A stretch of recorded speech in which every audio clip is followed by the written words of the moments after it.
láàrin wákàtí díẹ̀ tó tún kù kí òní lọ. Between the few hours left for today to go, kà á sí wípé consider it that oòrùn ìpọ́njú rẹ yóò wọ̀. Àmín Jésù. ìmọ́lẹ̀ òdodo rẹ yóò yọ. Àmín. a ó sọ ọ̀tá rẹ di aláìlágbára. Àmín. ogun ayé kò sì ní borí rẹ. bí olúwa ti ń bẹ àti bí ẹ̀mí rẹ ti ń bẹ. gbogbo ohun tó rí bí òkè kó tó wọnú ìsìn yìí wá. olúwa yóò ṣí wọn ní ipò. Àmín. ẹ jẹ́ kí a jókòó. let's be seated. Psalm 83. Psalm 83.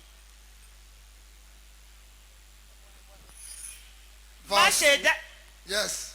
Má ṣe dákẹ́ Ọlọ́run. Yes. Má ṣe pa ẹnu rẹ mọ́. Yes. Kí o má ṣe dúró jẹ́ Ọlọ́run. Yes. Sáà wò, àwọn ọ̀tá rẹ̀ ń rọ́ kẹ̀kẹ́. Uh-huh. Àwọn tó kórìíra rẹ̀ ti gbé orí sókè. Yes. Wọ́n ti gbìmọ̀ àrékérekè sí àwọn ènìyàn rẹ̀. Uh-huh. Wọ́n sì gbèrò sí àwọn ẹni ìkọ̀kọ̀ rẹ̀. Yes. Wọ́n sì wí pé wọ́n wí pé ẹ wá. ẹ wá. Ẹ jẹ́ kí a ké wọn kúrò láti máa wà lórílẹ̀‐èdè. ẹ jẹ́ kí a ké wọn kúrò láti máa wà ní orílẹ̀-èdè. Kí orúkọ Ísírẹ́lì kí ó má ṣe sí ní ìrántí mọ́. kí orúkọ Ísírẹ́lì kó má ṣe sí ní ìrántí mọ́. Nítorí tí wọ́n gbìmọ̀ pọ̀ ṣọ̀kan. dúró lórí ìyẹn. ibi tí a bá ìrìn àjò níwájú Olúwa dé nìyí. This is how far we have gone with our journey with the Lord ní orílẹ̀-èdè wa. in our nation. ṣùgbọ́n tó bá jẹ́ orílẹ̀-èdè ló dá dúró ìbá dára. If it were just the nation it has stopped, it would have been láti well. ibi mímọ́ Ọlọ́run pẹ̀lú. From the holy places of the ní Lord, àárín àwọn pẹpẹ rẹ̀. among his altars, ó ní ogun àjèjì yìí wà. that is where these strange wars are. ní ilé At home, tó pè ní ilé rẹ tó fẹ́ máa wọlé jáde pé ilé àlàáfíà ni kí ilé yìí jẹ́. that you consider your peaceful home, irú ogun yìí wà níbẹ̀ pẹ̀lú. this war is there. ṣùgbọ́n ohun tó dára jù náà ni wípé But the beauty of it is, ogun lè wà the war may be ṣùgbọ́n there, olúwa àwọn ọmọ ogun wà. but there is the Lord of hosts. òun la fẹ́ sọ̀rọ̀ fún lónìí He is the one we want to talk to today lórí ogun tó dó ti ẹnì kọ̀ọ̀kan on the war standing against each of nínú us. ilé rẹ, At home, ní àdúgbò rẹ, in your neighborhood, ní ìlú rẹ, in your city, ní orílẹ̀-èdè wa, in our nation, nínú ayé wa. in our lives. sọ fẹ́ni pé ogun tó dó tì ọ́ Tell your neighbor that the war standing against you, tó ń halẹ̀ mọ́ ọ lójoojúmọ́ that is threatening you daily, tó ń wí pé òun yóò ṣí ọ ní ipò. and saying that it will uproot you wàá sọ báyìí pé lónìí today, wàá pé lónìí yẹn kó lágbára. lonely, lọ́wọ́lọ́wọ́ presently, bí àdúrà yìí ti ń lọ as this prayer is going on, igi rẹ̀ yóò wò ó the tree will uproot a ó fa gbòǹgbò rẹ̀ tú. and the tree will be uprooted. fún ọ̀tá tó wí pé For the enemy saying, bó ni wàá gbé gbà. how will you make it? tó wí pé òun ti ka ọmọ Thinking they have encountered you, òpin dé bá. the end has come for them. ó pariwo dáadáa. ó pariwo dáadáa. ògo ni fọ́lọ́run lókè ọ̀run. ó ní wọ́n ń pe ẹ jẹ́ ká gba ibùgbé wọn ní fún ara wa ní ìní. ibùgbé Ọlọ́run The dwelling place of the Lord ó ní ilé rẹ. is your home. ó ní inú ìjọ yìí. Is this church? ó ní bí òwò rẹ. Is your place of trade? ó ní bí iṣẹ́ rẹ. Is your place of employment? nítorí ó wà níbẹ̀. Because you are there ìmọ́lẹ̀ sì ni ọ́. and you are a light, ọmọ Ọlọ́run ni ìwọ ṣe. a son of God. gbogbo ohun tó bá dúró síbẹ̀ pé ìwọ kì yóò kọjá. Whatever stands in your way, ọ̀run yóò fà á tu. heaven Àmín. will uproot them. mi ò gbàdúrà jẹ́wọ́ ọ̀jẹ̀tẹ̀. I'm not praying a small prayer. mi ò gbàdúrà pé bọ́ ọ lójú kó o bomi rin kó o bomi rin. I'm not saying they should be blind and they should be watered. Psalm 2 ẹ bẹ̀rẹ̀ ní verse 1. èṣe tí àwọn orílẹ̀-èdè fi ń bínú fùfù èéṣe tí àwọn orílẹ̀-èdè fi ń bínú fùfù. àti tí àwọn ènìyàn ń gbèrò ohun asán èéṣe tí wọ́n ń gbìrò wọn asán. àwọn ọba ayé kẹ́sẹ̀ jọ má ti jẹ́ kan kẹsẹ̀ jọ. béèrè lọ́wọ́ ẹ̀yàn pé kí ló fi ṣe wọ́n. Ask your neighbor, what is your offense? kí ló gbà lọ́wọ́ wọn. What did you take from them? kí ló ń bá wọn dù. What are you struggling with? a sọ pé èéṣe Why? tí wọ́n fi dojú kọ. That they are confronting you kọ ilé rẹ, against your home, kọ ìlú rẹ, your city, kọ orílẹ̀-èdè rẹ. your nation. Èé ṣe. Why? Ọlọ́run ló béèrè question yìí. Is God asking this question? Ìrìn àjò tí àwọn ọ̀tá bá rìn débi tí Ọlọ́run yóò sọ pé èé ṣe. The journey of the enemy against you to the point of God asking Ó why ti kọjá red line. has passed the red line. Wọ́n á sọ pé ọ̀tá rẹ kọjá red line. Your enemy has passed the red line. Ikọ̀ ìṣú kọjá red line. The servants of Satan have passed Nínú ayé rẹ, in your life, Ọlọ́run wá wí pé and God has said èé ṣe. why. Agbára wà ní ọ̀dọ̀ Ọlọ́run. There is power with the Lord, Ó lè payé rẹ́ ní ìṣẹ́jú kan. and He can destroy the world in a second. Àwọn máa dà pé bo lọ́lọ́run ń wò And it will seem as if what was God looking nígbà at tí à ń jẹ àwọn èèyàn rẹ̀ ní ìyà. when His people were being punished. Ẹ ṣe pé wọn ò mọ Ọlọ́run ni Is it as if they don't know the Lord, àbí wọn ò mọ̀ ọ́n képè or they don't know how to call on Him? tí ọ̀tá ń ké mọ̀wúrú That the enemy is threatening them nínú ilé Ọlọ́run, in the church of God, nínú ìlú Ọlọ́run, in the city of God, nínú ọgbà Ọlọ́run. in the garden of Ẹ God. sọ pé lórúkọ Jésù dákẹ́jẹ́. Jesus name, be still. Èmi ń wí gẹ́gẹ́ bí ẹnìkan nínú Kristi. I am saying it as one in Christ. Ẹ ní Ọlọ́run, You have God, Ọlọ́run sì ní yín. and God has you. Bá mi wá kojú sẹ́ni yẹn, o ò wà lásán. You are not alone. Ọlọ́run wà nípa tiẹ̀. There is God for you. Ìwọ náà wà nípa ti Ọlọ́run. You are for God. Ìfẹ́ inú rẹ̀, His love òun la fi dá ọ. is your creation, Òun la fi mọ̀ ọ́. is your mold. Tá a fi pè ọ́ ní ènìyàn. Call you man. Èé ṣe. Why?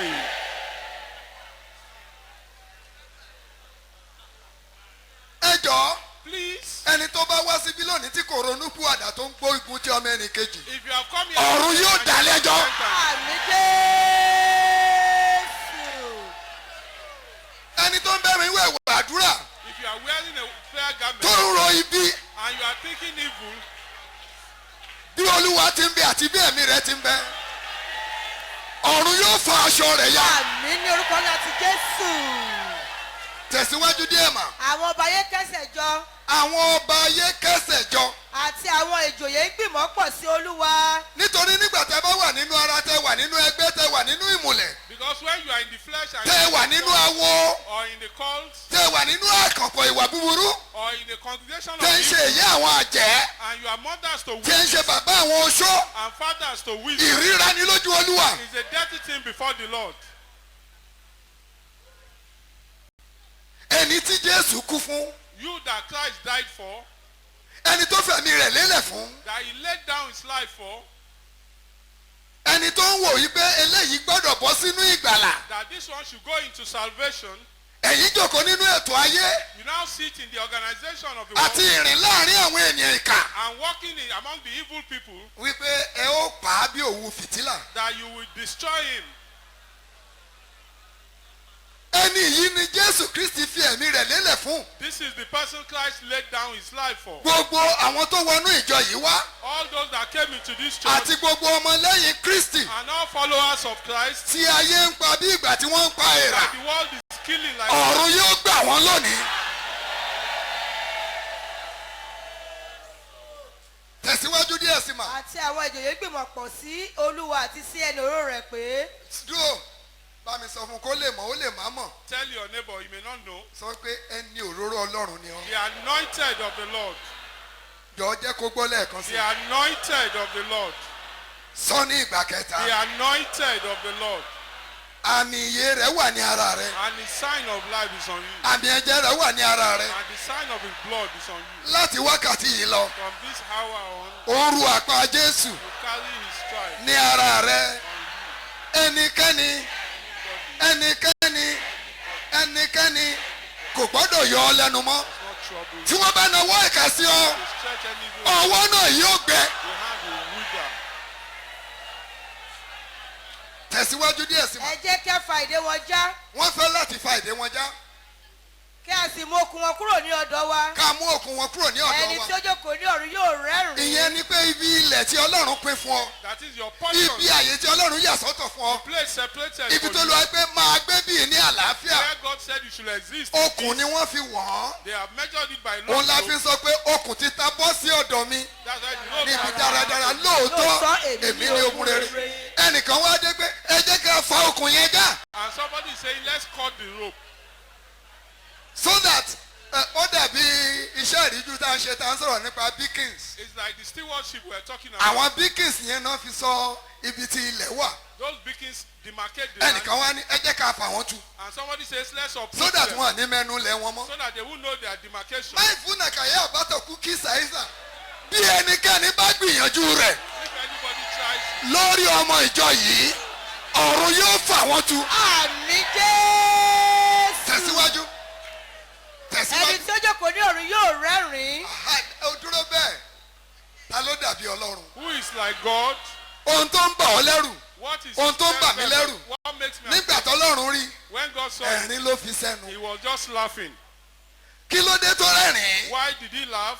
títóbi lójú yín ní kékeré ní lójú ọlọ́run. What is big before you is small before ẹni you. tó jẹ́ pé He that ẹgbẹ̀rún ọdún lọ́dọ̀ rẹ̀ 1,000 years before ó him dàbí ìṣọ́ òru. is just like a vigil. ó ní lébánónì kò tó fi jóná. He said Lebanon is not ó like ní ẹranko ibẹ̀ kò tó fún ẹbọ sísun. and the animals ó are ló not dàbí like ẹ̀kan omi nínú ládùúgbò. they are like a pot omi in kan ṣo tó drop.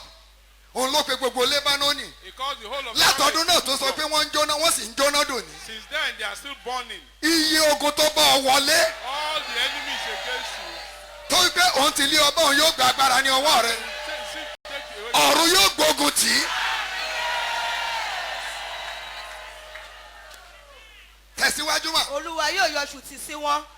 the first thing ni pé Ohun kìíní ni nígbà tó rẹ́rìn-ín when he laughed, the next ẹmọ tí wọ́n pè ní yọ ṣùtì.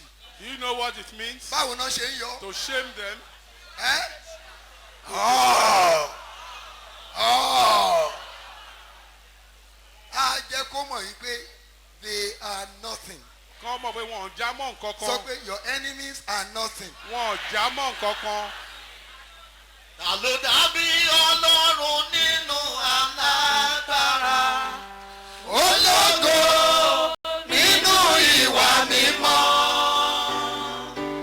ẹlẹ́rù nìyí tí ń ṣe ohun ìyanu kò sẹ́ni bí ọlọ́run wà o. sọ fún wípé they are nothing. Wọn ò já mọ́ nǹkan kan. pé mo like yẹn I like that. they are bíntín Wọ́n kéré, they are small. they are infinitesimal Wọ́n wí, they are like ants wọ́n dàbí èèrà. they will vanish. Wọ́n á pòórá. ó ní ìwọ yóò wá He said you will ìwọ seek kì yóò sì rí. and you will find them. èyí ni agbára ti ọlọ́run. This is the power of God. bí awo tàbí ìmùlẹ̀ oṣó tàbí àjẹ́ bí ẹ bá wà nínú ìjọ yìí idà ọlọ́run yóò bá yín. àmì jésù. wílí kàtáyà máa bà kú fà ìdà yìí mi ò bá yín pín mi ò bá yín là mi ò bá yín rìn iye ẹgbẹ́ yín tẹ wọ bí ìwà ọ̀run yóò fi idà sí ọ̀ràn yín. àmì jésù. kọ́bí rẹ̀ fúlì fàábà bí ìbàwù nà kábí nítorí ọlọ́run jẹ́ ọlọ́run. Because God is God. tẹ̀síwájú nígbà náà ni yóò sọ̀rọ̀ sí wọn ní ìbínú rẹ̀. yóò sọ̀rọ̀ sí wọn ní ìbínú rẹ̀. the Lord will not talk peace Ọlọ́run ò ní sọ̀rọ̀ with àlàáfíà those who are on the path of war. pẹ̀lú àwọn tó ń bá a jagun. ẹni tó wọlé wá tó rí ọmọ rẹ̀ dáadáa tó fẹ́ gbé mi He that comes in and wants ọlọ́run kò ní to sọ pé àlàáfíà fún ọ. God will not speak peace to you. ẹni tó rí ayọ̀ ẹnì kejì tó gbé ìbànújẹ́ wọ̀ ní ẹ̀wù He who wants to spoil our ọlọ́run ò ní sọ pé káre. God will not say well done. lẹ́bù tí ọ̀tá gbé dé ní orílẹ̀-èdè The level nínú the enemy are ìdílé taking àti into láàrin consideration, ìjọ the family ó and the tó church, àsìkò láti dá a padà. it's time to return it. tẹ̀síwájú mà. yóò sì yọ wọn lẹ́nu nínú ìbínújẹ́ rẹ̀ kíkọ́. yes ṣùgbọ́n mo ti fi ọba mi jẹ lórí Síónì. yes òkè mímọ́ mi. ẹ̀hẹ́n, èmi ò sì ròyìn ìpinnu olúwa. ẹ̀hẹ́n, ó ti wí fún mi pé mo bí ó ọ. tó bẹ́ẹ̀ wo ẹni yẹn Look at your partner. pé olúwa ti fi ọ jẹ God has crowned you lórí òkè mímọ́ rẹ̀ on his holy mountain. nínú ìjọ mímọ́ kérúbù àti séráfù olúwa ti fi ọ jẹ nínú ilé rẹ pẹ̀lú ọkọ pẹ̀lú aya pẹ̀lú àwọn ọmọ rẹ ọba ni ọ́ ọba ni ọ́ ọba ni ọ́ ẹnikẹ́ni kì yóò lágbára láti rọ̀ ọ́ lóyè láti gbé ọ ṣubú láti pa ọ́ run bí wọ́n bá ń bọ̀ ọ̀run yóò gbé ọ̀págun níwájú rẹ áńgẹ́lì ìmọ́lẹ̀ yóò bò wọ́n mọ́lẹ̀ bí ogun Síríà kò ti lè mú Èlíṣà ogun ọ̀tá kì yóò mú ọ ìgbìmọ̀ wọn ètò wọn ọ̀rọ̀ wọn ìrìn wa àgbájọ wọn lórí rẹ ó dòfo tẹ̀síwájú mà béèrè lọ́wọ́ mi béèrè lọ́wọ́ mi èmi ò sì fi àwọn orílẹ̀-èdè fún ọ ní ìní rẹ èmi yóò fẹ́ wọn nílé fún ọ ní ìní àti rẹ ìhà òpin ilẹ̀ àti ní ọ̀rọ̀ ilẹ̀ rẹ ní ọ̀rọ̀ ilẹ̀ àti rẹ ìhà òpin ilẹ̀ ní ọ̀rọ̀ ọ̀rọ̀ ilẹ̀ rẹ. The Lord is promising you. Ọlọ́run ń ṣèlérí fún ọ. He wasn't talking of just one nation. Kò sọ̀rọ̀ nípa Èmi yóò fi àwọn orílẹ̀-èdè fún ọ I will give you many ní nations ìní yẹn. as your inheritance. Remember he said, Ẹ rántí pé ó sọ wípé you are a nation. ìwọ jẹ́ orílẹ̀-èdè. Bá mi sọ pé orílẹ̀-èdè Orílẹ̀-èdè. kò gbọ́ dáadáa o. Orílẹ̀-èdè. Kò gbọ́ dáadáa. Orílẹ̀-èdè. Olúwa ní kí n wí fún ọ pé The Lord said I should tell you. òun yóò fún ọ ní He will give you àwọn orílẹ̀-èdè mìíràn many nations ní ìní rẹ as your àti inheritance. òpin ilẹ̀ And open ní ọrọ̀ ilẹ̀ rẹ as a síwájú further sẹ́yìn back sọ́tún to the left sósè to the right. sókè sísàlẹ̀ Olúwa Ọlọ́run rẹ yóò fi fún ọ. Ògo ni fọ́lọ́run. Màmá gbọ́ jọjọ. Kétékété kò ní dúró. Lórúkọ Jésù. ẹnikẹ́ni tó bá dẹrù ọ̀rọ̀ ni ó forí ara rẹ̀. Ọlọ́run dé. Torí Olúwa lèmi bá dúró. Ìmọ̀kímọ̀ Ìmọ̀kímọ̀ gbogbo ọjọ́jọ́. Rárá. kétékété kò lè dúró. Ilé Olúwa. Ẹnikẹ́ni tó bá dẹrù ọ̀rọ̀ ni ó forí ara rẹ̀. Torí Olúwa lèmi bá dúró. Tẹ̀síwájú mà. ọ̀parí ni ìwọ ò fi fọ́ wọn Ògo ni fọ́lọ́run. Glory be to God. Mo ti lọ́ọ̀pá irin. I have a staff of Èyí tí iron. màá fọ́ pọ̀. What I will break are Sọ fún many. pé ọ̀pá irin Your staff of iron ni ìwọ yóò fi fọ́ wọn. is what you will use. Kí ni ọ̀pá irin? What is a staff of iron? Idà Ọlọ́run ni. Is the sword of God, Ọ̀rọ̀ Ọlọ́run ni. the word of God, Àṣẹ agbára rẹ̀ ni. the seal and power Ó of ní His word. ìwọ yóò fi fọ́ wọn. That is what you will use to Ìwọ break yóò them. rún wọn wómúwómú. You will crush Bí them ohun èlò amọ̀. like clay Ìlérí for Ọlọ́run mold. ni. That is the promise of God. Torí bí tí mo ń lọ lónìí ni wípé Where I'm going today is àtọ́n tí wọ́n ń ṣe káàkiri Nàìjíríà what they have been doing all over the nation àti yìí tó ń ṣe nínú ilé rẹ̀. and what they are doing in your home. Àti àwọn tó wọnú ìjọ wáyé pé àwa náà yóò a ó lọ bẹ̀. And to those who have come into the church, Báyìí la ó ṣe níbẹ̀. this is what we will do in there. Ẹja yín kì í wẹ̀ nínú pápá. You will regret it. Bí eku yín bá dénú omi yóò rì. You have come to the wrong place. Gbogbo agbára tá a wá tá ò rí nínú Kristi. All powers not found in Christ, Tí ẹ gbé wọnú àgọ́ rẹ̀ you wá. have brought it to Ọ̀run yóò jó níná. àmì Mo jẹ́. gbà á pẹ̀lú ìgbàgbọ́ nínú Jésù I Kristi say it with faith in àti Christ. ẹ̀rí ọ̀rọ̀ òdodo rẹ̀. And the testimony Gbogbo of àwọn tó lè dìde pé a ó lọ sáàrin wọn. all those who can say we A ó máa yọ wọn ní ìkọ̀ọ̀kan. and be killing A ó them máa one mú wọn after kúrò. another and remove Bí ìbàkúnà kàsá àbílì láòyàkùtà ìṣẹ́mi láwùlá. Àdàmí yàgùnà kẹfẹ́ rí mẹ́ta fún ní kẹ́sì màìsọ́bì ràbúbì.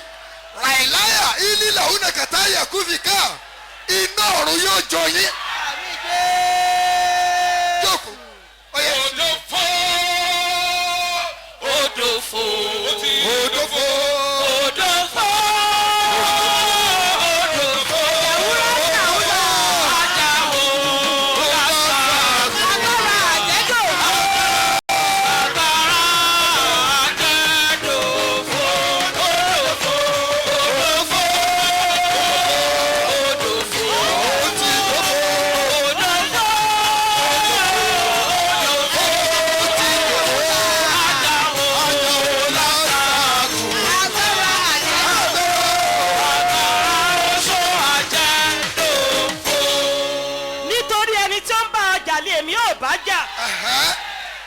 sì gba àwọn ọmọ rẹ là àwọn tó ní ọ́ lára lè mí ò fi ẹran ara wọn bọ́ wọ́n ò mu ẹ̀jẹ̀ ara wọn ní àmúyó bí ọtí wáìnì dídùn gbogbo ẹran ara yóò sì mọ̀ pé èmi ni olúwa olùgbàlà.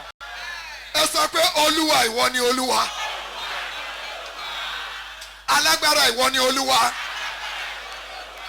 ìwọ ló dá a ò dá ọ àṣẹ dídá ó wà ní ọwọ́ rẹ ó sì lè mú kúrò tó bá wù ọ́ gbogbo ohun tó dá lòdì àgbáyé tó fẹ́ fa àlìkámà rẹ tú láti bà ògo rẹ jẹ́ èpò ní orúkọ wọn ẹ̀yin ọ̀run ẹ fà wọ́n tú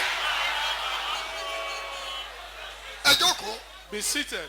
máa ka ọ̀rọ̀ yẹn lọ. ǹjẹ́ nítorí náà nítorí náà kí ẹ̀yin kí ó gbọ́n kí ẹ gbọ́ ẹ̀yin ọba ẹ̀yin ọba kí a sì kọ́ yín kí a kọ́ yín ẹ̀yin onídàájọ́ ayé ẹ̀yin onídàájọ́ ayé ẹ fi ìbẹ̀rù sí olúwa ẹ fi ìbẹ̀rù sí ẹ olúwa sì máa yọ̀ tí ẹ̀yin ti ẹ wárìrì máa yọ̀ tí ẹ̀yin ti fi wárí ẹnu kọ́ ọmọ náà lẹ́nu. Jésù Kristi nìyẹn That is Jesus Christ. love him to kiss him Ẹ nífẹ̀ẹ́ rẹ̀ láti Love lè him fẹ́nu to kò kiss lẹ́nu. him. Ẹ nífẹ̀ẹ́ rẹ̀ láti lè Holy fẹ́nu kò kiss. lẹ́nu. Ìfẹ́ mímọ́. fi ẹnu kò ọmọ náà ní ẹnu Kiss the nígbà child. náà ni àánú àti òtítọ́ pàdéra That is when mercy and òdodo àti ìdájọ́ fi ẹnu met, kò ara wọn ní ẹnu and they met themselves. nígbà náà ni Ọlọ́run jókòó láàrin ìtẹ́ rẹ̀ That's when God sat nígbà on tí the mo bá ń throne. ro oore sí ọ When I think good to tí ìwọ you pẹ̀lú bá ń ro oore sí mi and you think well of me. nígbà tí mo bá ń súre fún ọ tó ń súre fún mi When I bless you and you nígbà bless tí me. a ń wá àlàáfíà ara wa When we share our tó mọ̀ peace. pé Olúwa gbé ọ kalẹ̀ kó lè jẹ́ ìwúlò ẹnì kejì And you know God established kì í you to ṣe help kó o others, dá wà tàbí kó o dá rìn tàbí kó o dá gbé not to be kì í ṣe alone kó o dá jẹ tàbí kó o dá mu or be selfish. kì í ṣe nítorí tiẹ̀ Not because of yourself. torí ìwọ nìkan kọ́ Not because of your ẹlòmíràn gbọ́dọ̀ rí bí jókòó Somebody else must have space. wọ́n ní They said inú ló fún àyè òfún that the mind is full. ojú ọ̀run tu ẹyẹ fò láì fapá The kanra sky wọn is enough for everybody. àyè tó lúwa fún ẹ̀yẹn tó Your space is enough. o ò lè gbá tẹlẹmíràn mọ́ tiẹ̀ You can't take another with you. bídìí tiẹ̀ bá tẹ̀ rírà bàtà And if you have a big ball, orí àga kan náà ni wàá jókòó you lé can only sit on one chair. tó o bá fẹ́ gbìyànjú láti lórí kejì If you want to sit on two, ìtàn ẹ̀ á bẹ̀rẹ̀ sí ń fàya your lap will begin to. nítorí náà Therefore, ẹ ṣe wọ̀ be still. gbogbo ẹ̀yin alágbára ẹ ṣe wọ̀ All the powerful ones be still. ẹ̀yin olókìkí láàrin òkùnkùn ẹ ṣe wọ̀ Those important in the dark, ẹ̀yin tẹ́ wà nínú ìjọba àwọn ènìyàn ẹ ṣe wọ̀ those in the midst of call, be ẹ̀yin still. tó ń lékun ọmọ ẹnì kejì ẹ ṣe wọ̀ Those pursuing another, stop it. ẹ̀yin tó ń retí ọjọ́ ikú ọmọ ìyá yín ẹ ṣe wọ̀ Those expecting the death of your brethren. wọ́n wí fún mi And he told me, wọ́n ní they said, ee ọ̀pọ̀lọpọ̀ àlejò mà ló máa wá sínú ìjọ many àwọn ọ̀rọ̀ wọ̀nyí ṣé wọn ò ní gbà lódì many visitors will come into this church. ẹni tó wá sínú ìjọ wá fún gbàlà Those who came for salvation. ó dẹ̀ mọ̀ wípé And they know nígbà that táwọn ọmọ Ọlọ́run péjọ when the èṣù children of pàápàá God, wá sí àárín wọn the devil came into their ṣùgbọ́n midst, kò lè bá wọn gbé but he can't dwell in kò lè their dúró midst, tì wọ́n can't stay with them. tó o bá ń jẹnu oúnjẹ wọn If you eat in their tó ń food, mu nínú omi wọn drink their water, tí ẹjọ́ dúnú agbára kan náà tẹjọ́ ń dé àkàrà and you share common power, òpin dé sí agbára yín nínú ìjọ Yes, yìí yes. àmì jésù àmì lórúkọ láti jésù. mo bẹ̀ Ọlọ́run Abrahamu Isaki àti Jacob I plead with the Lord of Abraham. Ọlọ́run Mósè olùmọ̀ọ́tún ọ̀làṣẹ Lord of Ọlọ́run Moses, Gabriel Olúbùnmi Fákẹ́yẹ gbogbo ẹ̀yin tẹ́ ẹ dìde ní ìgbìmọ̀ òkùnkùn ní àjọ ti ẹni ti ayé iná ọ̀run yóò bọ́ sórí yín àmì lórúkọ jésù. ó ní ẹkọrọ yín jọ ó tù yín ká gather ó di ẹnìbàlì yóò dá sán ó ní ẹsọ̀rọ̀ náà kí ó lè dúró ó ní aṣírù pẹ̀lú dàpọ̀ mọ́ wọn ó ra àwọn ọmọ lóòtù lọ́wọ́ ó ní ṣe wọn bíi sẹ́nẹ̀ bíi jábìnì ní odò kísónì wọn di àtàn fún ilẹ̀ ó ní ṣe àwọn ọmọ aládé wọn gẹ́gẹ́ bí o ti ń dò káyìbó ìmọ̀táyà bìyà bàrúbìyà gbogbo agbára tó wọ bí wá tó ní ìpín pẹ̀lú òkùnkùn tó ń bá ayé pé ọ̀run yóò fa gbòǹgbò yín tu Àmín. ẹ mọ ohun tó lù wá ṣe Do you know what the Lord is doing? ajá yín yóò wá máa jájá Your dog will eat themselves. ìjà yóò dé láàrin àjọ There yín will be trouble in your midst. ejò yín yóò máa gbé ara yín mì And your Amen. snakes will eat themselves. nítorí Because kì yóò sí ìpalára there shall be any tàbí disease ìpanirun or any ní destruction òkè mímọ́ Ọlọ́run yìí in God's holy mountain. ẹ tẹ̀síwájú mọ́ fi ẹnu kọ ọmọ náà lẹ́nu kó má ṣe kí ó bínú má ṣe bínú Yes. ẹ̀yin á sì ṣègbé ní ọ̀nà náà. àṣé ọmọ náà máa bínú So the son can get angry. àṣẹ ọmọ náà máa bínú. So the son can get angry. ṣàṣà ọmọ aládé ayé. Many of the princes of the world òní yóò wá gbádá ńlá tí ó máa jó tán bá bọ́ bàbá rẹ̀ ní ọba. will wear big garments and be dancing. ọmọ òjòyè òní bí òrìkẹ̀rẹ̀ ńlá. The chiefs will carry big ó ní ẹ máa lù guns yí mi ká àfi tó bá jẹ́ Absalomu. and say, dance round me. gbogbo àwọn ọ̀tá tó rò wípé All the enemies that àwọn lè wá aṣọdún nínú àgọ́ àjọ they yìí. can come olúwa and yóò lé yín jáde. àmì jésù. ìran yín kì yóò nípìn nínú ìjọ náà. jésù. yes. ẹ̀yin ẹ sì ṣègbélé ọ̀nà náà bí inú rẹ̀ bá ru díẹ̀ kí ó. bí inú rẹ̀ bá ru díẹ̀ kẹ́hún. If he gets angry just a little, ó ti parí iṣẹ́ ìgbàlà. he has completed the work of ìdájọ́ ló ń salvation. bọ̀ wá ṣe. Now he's coming for judgment. his second coming Wíwá kejì rẹ̀, ó yàtọ̀ sí bó ti kọ́kọ́ wá. it will be different from his first coming. ìrìn àjò ibùjẹ ẹranko là ń sọ yìí We mọ́. are not talking about the bat in ní manger. òfurufú àwọn sánmọ̀ ni It will come in the sky láti ṣe ìdájọ́ àwọn ẹni àìwà bí ọlọ́run. to come and judge the ní gbogbo ìlú àti orílẹ̀-èdè. in all cities and nations. ẹ wo ibi tí wọ́n bá ayé wa dé. Look at how they've destroyed káwọn the yàn pé world. nínú ọlọ́run láti máa sìn. Where people go to the house of God kẹ́ ẹ to worship, dàbọn bolẹ̀ níbẹ̀. and you go there to kill kẹ́ ẹ them pa àlùfáà. and kill the priest. ìrìn àjò wa nìyẹn. That's our journey. àánú ojoojúmọ́ ẹ yọ̀ nínú olúwa And ẹ every yọ̀. day we sing and dance. ayọ̀ wà nínú ìbànújẹ́ yìí. Is there any joy in this ògo silence? wà nínú ìdìbàjẹ́ yìí. Is there any goodness in this a battle? gbọ́dọ̀ bẹ̀rẹ̀ sí ń kíyèsí. We must begin to be cautious ẹ jẹ́ ká máa wo ìrìn àjò wa. and begin to examine our I journey. want to preach Christ, Èmi fẹ́ wàásù Kristi, but it's the salvation ni mo fẹ́ preach. but ìgbàlá rẹ̀ ni what I kì í want to ṣe kẹ́nikẹ́ni wá fún destruction àwọn ènìyàn rẹ̀. not for another to come for the destruction of his bó people. o bá lè dáṣọ bò mí If you cannot cover me, má gba tọrùn mi. don't make me naked. ògo wa ní ara wa. Our glory is olúwa ourselves. ló kó wa jọ fún ògo orúkọ rẹ̀. God gathered us for the glory ó of ṣe lè wá bí Why should you come kó o here fẹ́ wọ́n wé lára igi wa and begin to destroy kó o gbé us èso lára ògo rẹ̀. and take away from his iye glory? ọkàn tó ní orí ọ̀fẹ́ For the many souls that have the láti grace máa bu omi to take from the pẹ̀lú water ayọ̀ with joy láti inú kànga ìgbàlà. from this well of ẹnikẹ́ni salvation. tó bá wá láti dà ọ́ láàmú ọ̀run yóò dà á láàmú. àmì ní orúkọ jésù. mo mọ̀ pé ìpàdé yín lálẹ́ yìí kò ní í dùn. I know that your meeting tonight will be fun. nígbà tẹ́ ẹ bá máa pàdé lálẹ́ yìí When you will meet tonight, ògo ni fún ọlọ́run lókè ọ̀run. glory be to God. ògo ni fún ọlọ́run lókè ọ̀run. ògo ni fún ọlọ́run lókè ọ̀run. ẹ sáré bá mi wo ìwé àwọn ọba Let's go into the book of the Kings. very quickly. Ní kíákíá.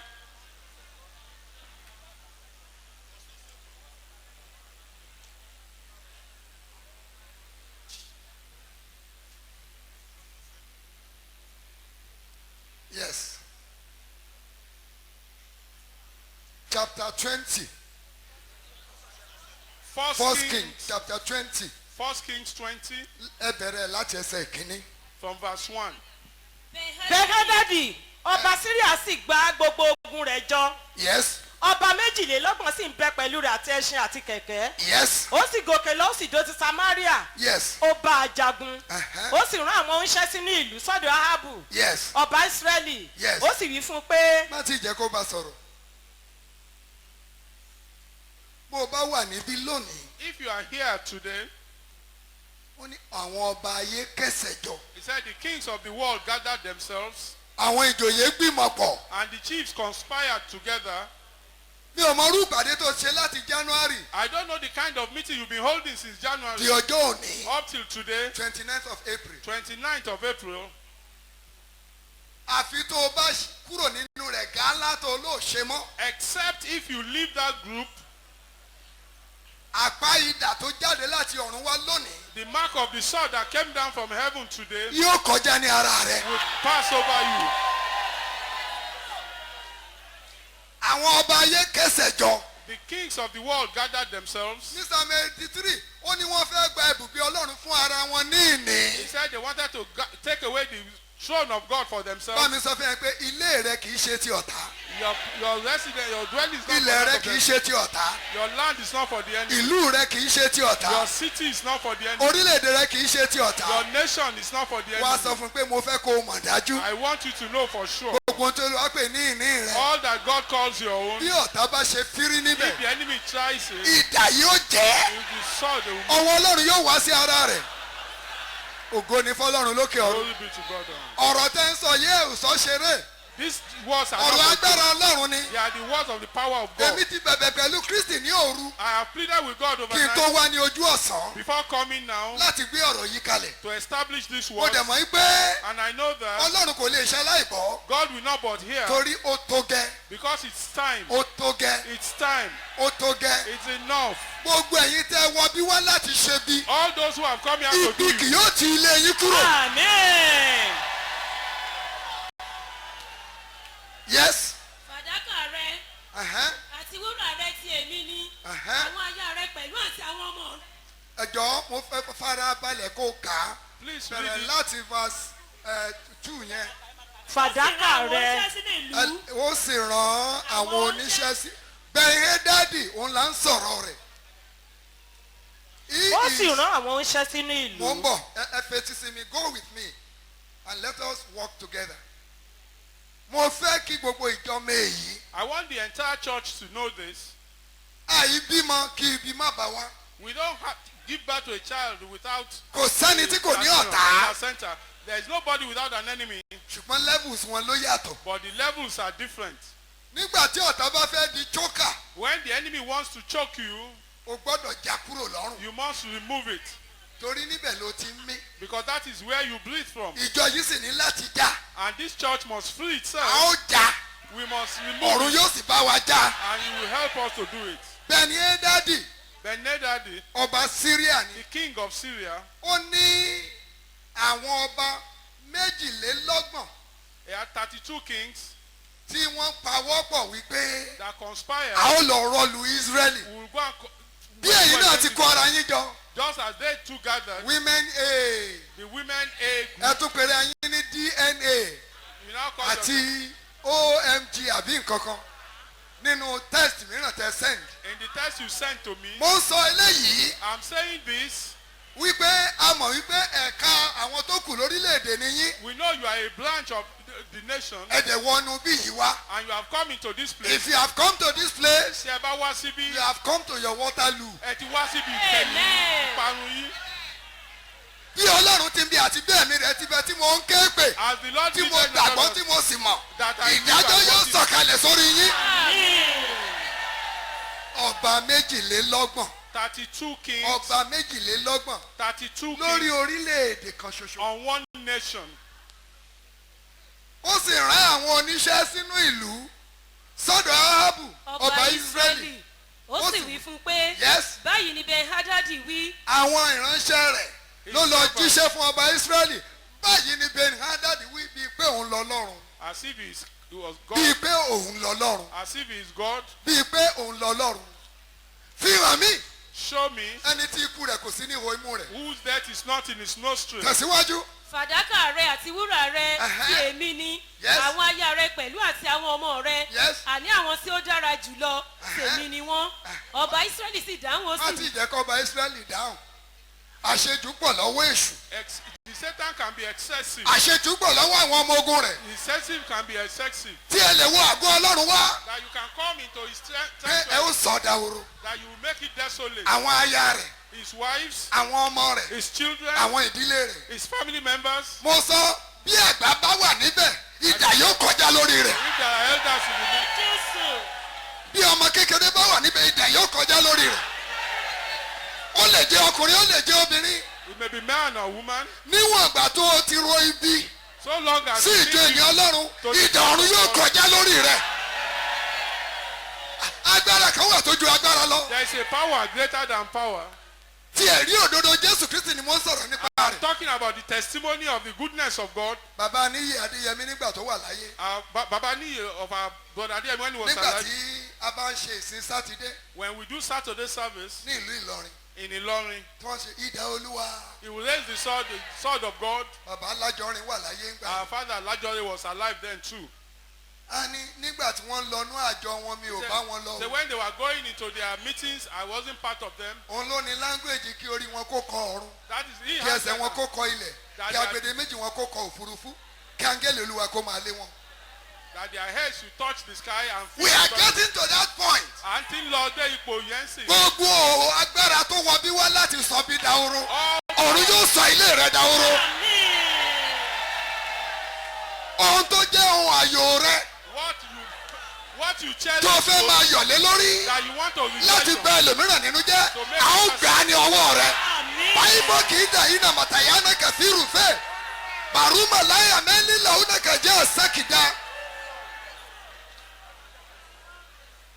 sáré parí ẹ̀. ọba israẹli sì dáhùn ó sì wí pé yes olúwa mi ọba gẹ́gẹ́ bí ọ̀rọ̀ rẹ ti rẹ́ lé mi Yes. àti ohun gbogbo tí mo ní Yes. àwọn iṣẹ́ sì tún padà wá Yes. wọ́n sì wí pé Yes. báyìí ni Ben-Hadadi sọ wípé náà ọba Ísírẹ́lì tẹríba The king of Israel bowed lẹ́yìn tá a sọ pé sẹ́ǹdì aya rẹ tó dára after saying, sẹ́ǹdì àwọn ọmọ rẹ tó dára after being asked to send Èmi his ni beautiful wọ́n. wife, their mind, alágbára tó fọwọ́ ẹni gbani lójú. the king that wants to, the powerful one that wants to oppress you, èyàn dẹ̀ tún sọ pé kábíyèsí o and that one say, hail the king, ohun tó wí yẹn mo gbà what you have taken, I concede. tẹ̀síwájú. mo tilẹ̀ ránṣẹ́ sí ọ wípé kí ìwọ kí ó fi fàdákà rẹ àti wúrà rẹ àti àwọn aya rẹ àti àwọn ọmọ rẹ lé mi lọ́wọ́ yes nígbà tí èmi bá rán àwọn ìránṣẹ́ mi sí ọ ní ìwòyí ọ̀la yes nígbà náà ni wọ́n ò wá ilé rẹ wò àti àwọn ilé àwọn ìránṣẹ́ rẹ yóò sì ṣe ohunkóhun tí ó bá dára lójú rẹ òun ni wọ́n ò fi sí ọwọ́ wọn Yes. wọ́n sì mú un lọ yes nígbà náà ni ọba israẹli pè gbogbo àwọn àgbà ìlú ó sì wí pé ẹ fiyèsí èmi bẹ̀ yín kí ẹ sì wo bí ọkùnrin yìí ti ń fẹ́ ẹ̀fẹ̀ nítorí tí ó ránṣẹ́ sí mi fún àwọn ó ń fẹ́ ẹ̀fẹ́ ó ń fẹ́ ẹ̀fẹ́ yes nítorí tí ó ránṣẹ́ sí mi fún àwọn aya mi àti fún àwọn ọmọ mi àti fún fàdákà mi àti fún wúrà mi èmi kò sì fi dùn ún. gbogbo àwọn ìka ayé All the wicked ones of the world, ohun olóhùn ni wọ́n máa ń fẹ́ fà they mára will always want to take other people's things kí wọ́n sọ ọ́ di tiwọn. and convert it to their ó own. dẹ̀ sọ fún ọba yìí pé And they told this king that, fi ohun rere inú ilé rẹ ránṣẹ́ send all the good things in your house. ọba ní ohun gbogbo tó o bá fẹ́ The king said, whatever you want, máa gbà. take them. ló tún wá sọ pé After that, he èyí said, tí mo kọ́kọ́ sọ fún ẹ̀yàn kékeré ni o that first one is just gbogbo little. àwọn ènìyàn pàápàá Even your people, ohun rere inú ilé wọn all the good things in their jẹ́ kan homes, kó síta kan fáwọn ènìyàn yẹn they should give them to my mo fẹ́ messengers. sọ ẹ́ dahoro ni I want to make you desolate. asọnidahoro ni ọba náà That king makes people desolate. bí wọ́n ti dó tì ọ́ nínú ilé As they have stood against wọ́n you ti at wọnú home ìjọ ènìyàn ọlọ́run lọ and into the church of God. àwọn náà ni wọ́n lọ sí Benue They also went to tí Benue wọ́n lọ káàkiri ayé and going around the world. ìdá ọlọ́run yóò wá wọn rí àmín. tẹ̀síwájú àti gbogbo àwọn àgbà tí gbogbo àwọn èèyàn wí fún un pé wọ́n sọ fún un pé má ṣe fi etí sí tirẹ̀. náà àwọn ìlú Now the people of the àwọn city, àgbà the elders, ohun tí ọba yẹn ń sọ ò bọ́ sí fún wa o what that king is saying is not acceptable to us, ìyẹn ni wípé meaning that àgbà ọ̀run fúnra rẹ̀ the elders of heaven yóò rẹ́rìn will laugh yóò yọ sùtì and despise them. ohun tó ń wí yẹn That thing he has said, ó sọ jáde ni he has just only said kò ní it. dúró It will not stand. gbogbo ìlérí ọ̀tá lórí rẹ̀ yóò All dasán the promises of àmín the, jésù.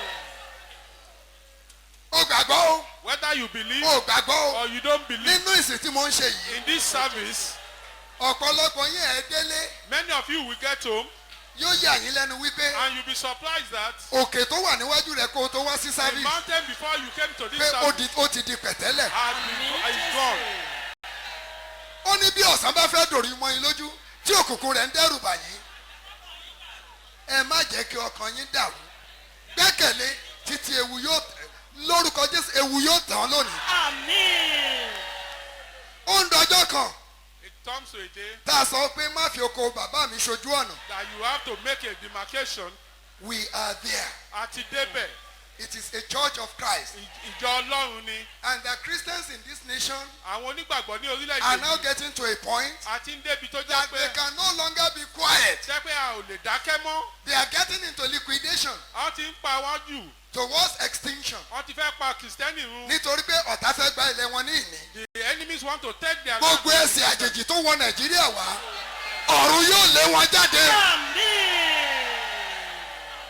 gbogbo èyí tó wá wọnú ilé rẹ wá And those that have come into your tó wọnú ìjọ Ọlọ́run wá tí kò fẹ́ kó o gbádùn ayọ̀ ayé rẹ ọ̀run yóò ṣí nípò àmín.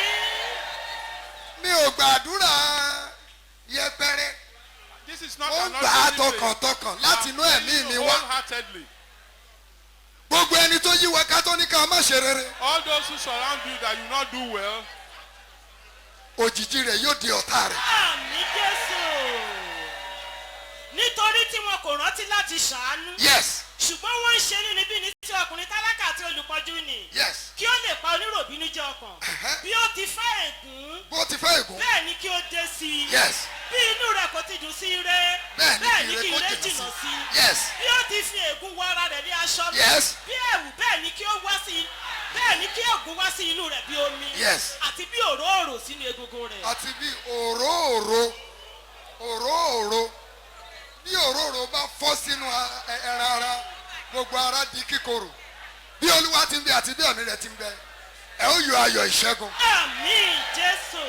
Sáré parí ọ̀rọ̀ Ben-Hadadi. nítorí náà ni ó sọ fún àwọn oníṣẹ́ Ben-Hadadi pé Yes. wí fún olúwa mi ọba pé Sọ fún olúwa mi ọba pé. ohun gbogbo tí ìwọ ránṣẹ́ fún Yes. sọ́dọ̀ ìránṣẹ́ rẹ látètè kọ́ ṣe lè mí ò ṣe. Now the first things you asked ohun kìíní tí I ẹ will béèrè give to you. màá gbé fún ẹ. But the latter things you asked ṣùgbọ́n àwọn nǹkan tó béèrè that pẹ̀lú was meant to devastate my own people, èyí tó fẹ́ bà àwọn èèyàn mi I jẹ́ will not. mi ò ní ṣe. Ìwọ náà gbọ́dọ̀ dé level I will not. You must get to the level of saying mi ò Nígbà tí ṣe. ọ̀tá bá ní kó surrender ayọ̀ rẹ, When the enemy says you kó should surrender your ògo rẹ, surrender kó your glory, surrender ọlá rẹ, surrender your honour, wàá sọ pé no way. you wàá sọ pé kò sọ́nà Ẹ pé no way yẹn kí n kò gbọ́. ṣeé ṣe. Mi ò gbọ́ dáadáa. no way.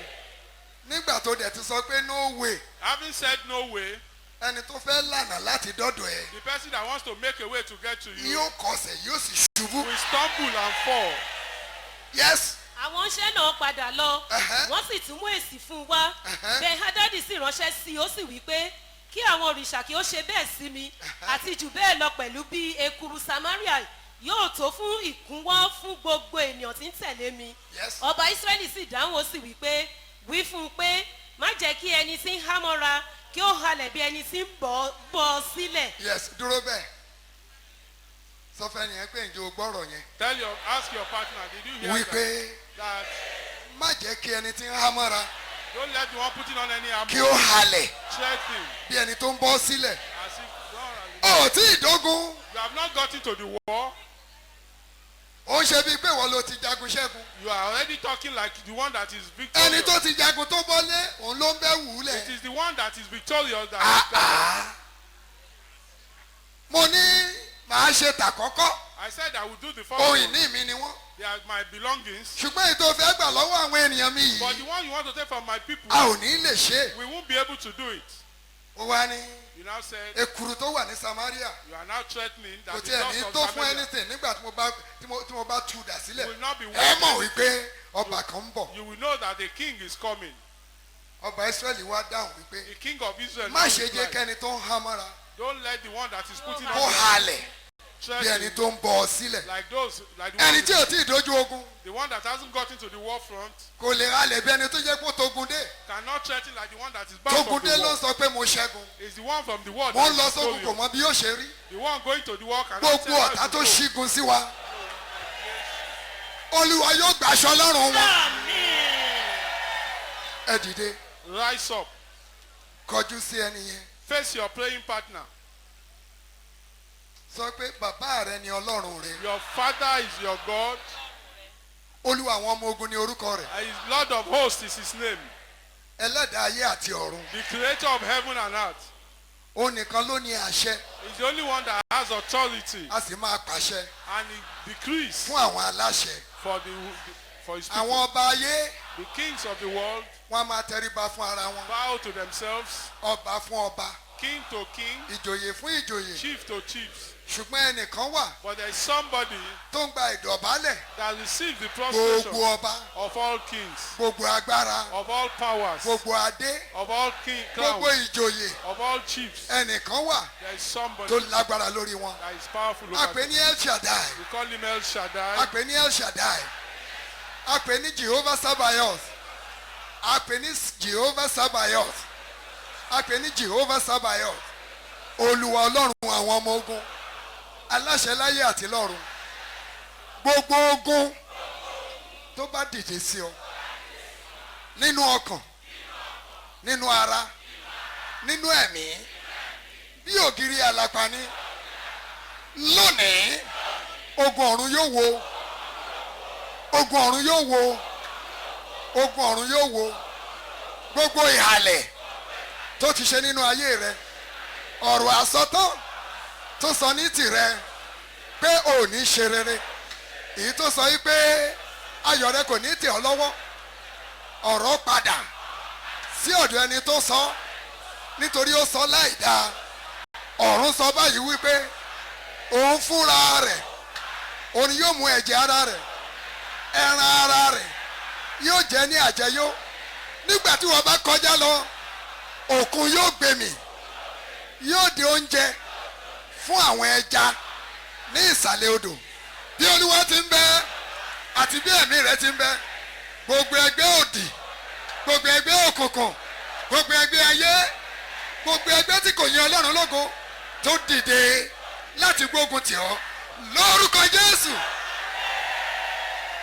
a ó tú wọn ká, a ó tú wọn ká, a ó tú wọn ká bí ìyàngbò níwájú afẹ́fẹ́. Ọlọ́run rẹ yóò gbà ọ́ lágbàtàn, yóò ṣẹ́gun fún ọ. Àwọn mìíràn wọ́n gbẹ́kẹ̀lé kẹ̀kẹ́, àwọn mìíràn wọ́n gbẹ́kẹ̀lé ẹṣin, àwọn mìíràn wọ́n gbẹ́kẹ̀lé owó, àwọn mìíràn wọ́n gbẹ́kẹ̀lé ipò, àwọn mìíràn wọ́n gbẹ́kẹ̀lé agbára òkùnkùn wípé a ó tẹ́ ìfẹ́kúfẹ́ wa lọ́rùn lórí rẹ láti ọ̀run wá. Ọlọ́run sọ wípé kí wọ́n ṣíwọ́ iṣẹ́. Sọ pé ní orúkọ Jésù, agbára tó ju agbára lọ tó ń di agbára ayé ní ọwọ́ mú,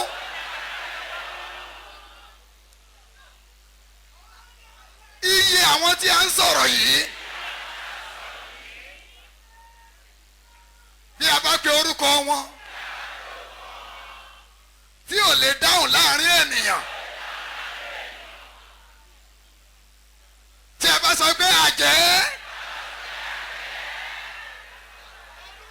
tí kò lè dáhùn, tá a sọ pé oṣó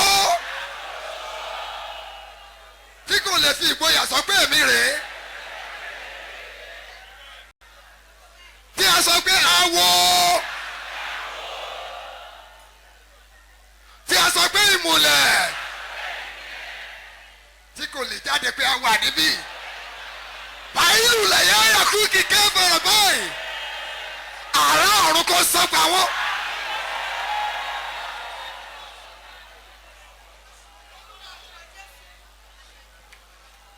Láàárín Ọlọ́run méjì sọ bẹ́ẹ̀ ní òkè Kárímélì. Èlíjà dúró bí a ti dúró lónìí.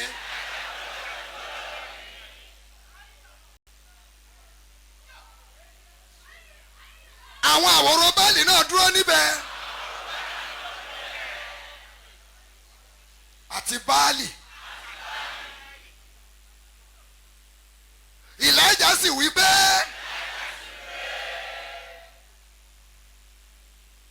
Ọlọ́run tó bá dáhùn pẹ̀lú iná, ẹ jẹ́ kí ó jẹ́ Ọlọ́run.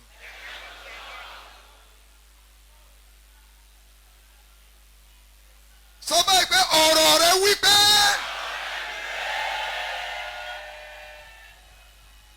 àwòrán Báálì àti Báálì wọ́n ṣàríyá láti òwúrọ̀ di àsìkò ẹbọ àṣálẹ́. Wọ́n gbé wọn lórúkọ gbogbo,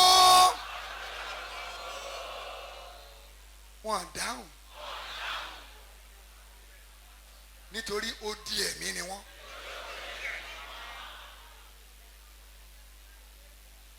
Èlíjà pé orúkọ rẹ̀ lẹ́yìn tó ti da omi sí ẹbọ náà.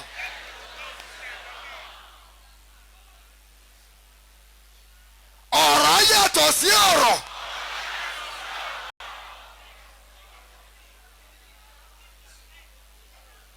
Iná ń sọ̀kalẹ̀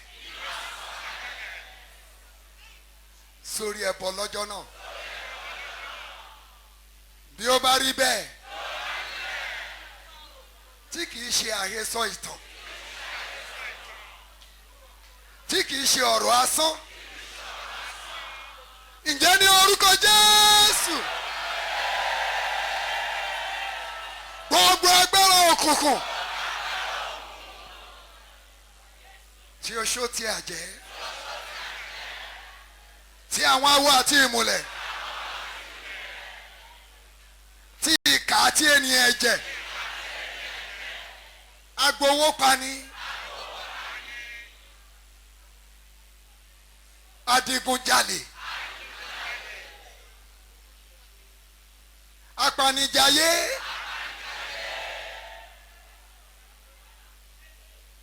afẹnìyàn ṣètùtù wápò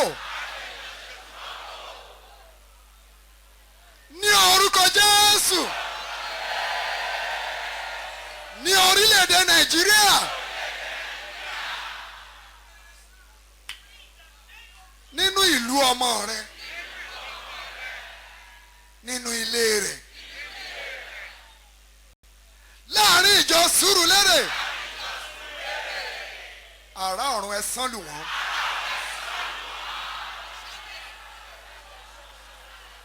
Àgbàrá ọ̀run ẹ gbé wọn lọ. Orúkọ Jésù kó di ìyìn lógo. Kí a máa gbé ní àlàáfíà ní orúkọ Jésù Kristi Olúwa wa. Jẹ́ kí oore ọ̀fẹ́ Jésù Kristi Olúwa wa, ìfẹ́ mímọ́ ti Ọlọ́run, ìdàpọ̀ ti ẹ̀mí mọ́, kí ó pa àyà àti ọkàn yín mọ́, kí ó máa bá